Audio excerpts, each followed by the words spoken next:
Антикорупцијската комисија побара од обвинителството да истражи дали министерот за внатрешни Оливер Спасовски го повредил изборниот законник, откако на јавна седница денеска членовите едногласно изгласаа дека е основан приговорот на дополнителниот заменик министер за внатрешни Оливер Андонов. Во него се наведува дека Спасовски е злоупотребил службената положба и распоредувал и унапредувал вработени во МВР по одлуката за распишување на избори. Во приговорот Андонов доставил и докази: 5 од 10 наредби за извршување на работни задачи и 16 од 18 решенија за распоредување на вработените. На овие вработени во Министерството за внатрешни работи им се исплатува зголемена плата, различна од редовните месечни исплати што ги примале пред денот на донесеното решение за распоредување односно дадената наредба.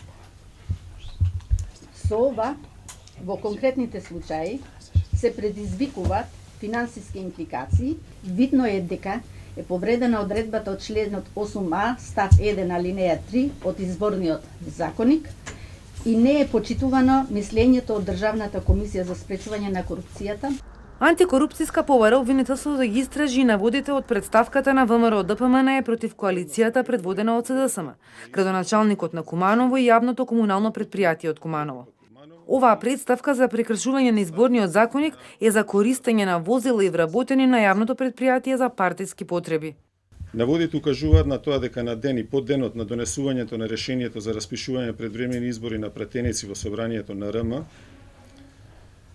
користејќи службени возила и вработени од јавното комунално претпријатие Куманово, пренесуване изборен и предизборен материјал за партиски цели на СДСМ и коалицијата.